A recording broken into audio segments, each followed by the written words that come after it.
langsung saja materi saya yang akan saya bawakan pada kali ini semua proses pembuatan kabel optik hasil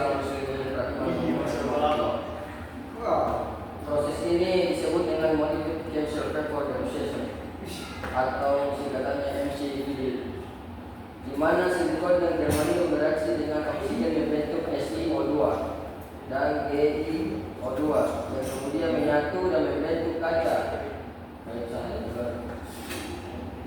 Butuh waktu hingga beberapa jam untuk melakukan proses ini, namun semua dilakukan secara otomatis dengan menggunakan alat berteknologi canggih. Setelah proses pertama selesai, kaca yang dihasilkan kemudian dimasukkan ke dalam sebuah alat yang disebut fiber ground cover.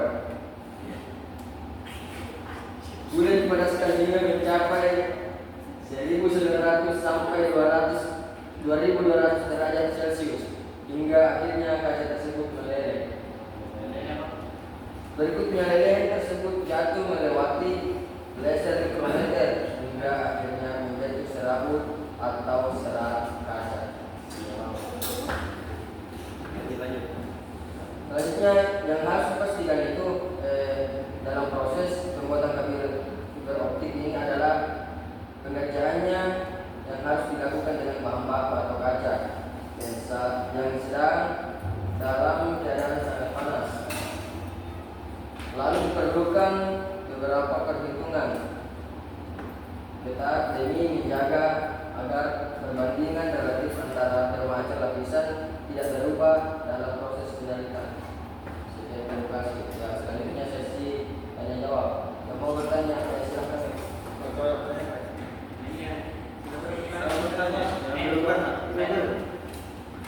Dari sana, dari sana, dari sana aja, dari sana.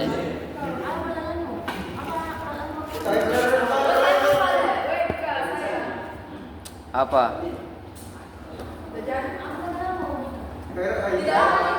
Cara pembuatan grafik.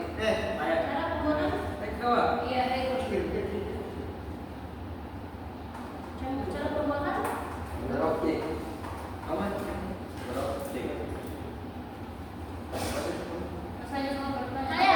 Apa saja yang harus dipastikan dalam proses pembuatan kabel optik? Oke, terima kasih dari saudara.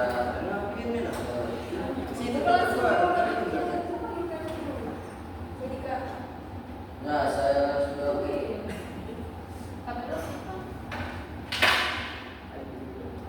Nah, pertanyaan dari saudara Herod itu apa saja yang harus disiapkan ya? Oke, langsung jawab. Yang harus itu dipersiapkan dan dipastikan dalam proses pembuatan fiber optik itu, pertama pengerjaannya yang harus dilakukan dengan bahan baku itu kaca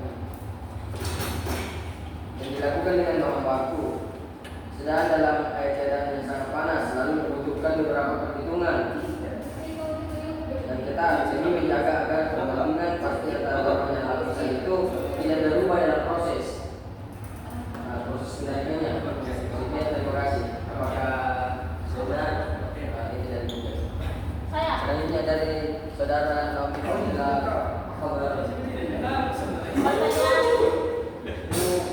Pertanyaan saya, faktor apa saja yang harus diperhatikan untuk mendapatkan hasil penyambungan yang baik pada kabel fiber optik?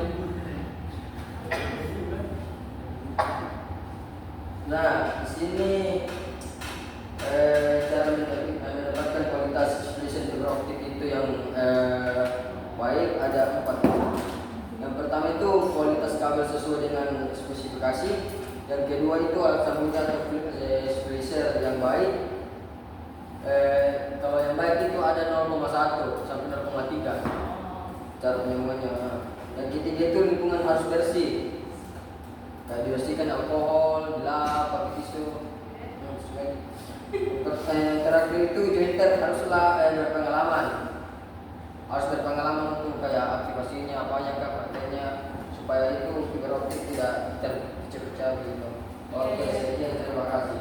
Ada yang mulai Kak? Saya. Siapa? Oh, dari saudara saya.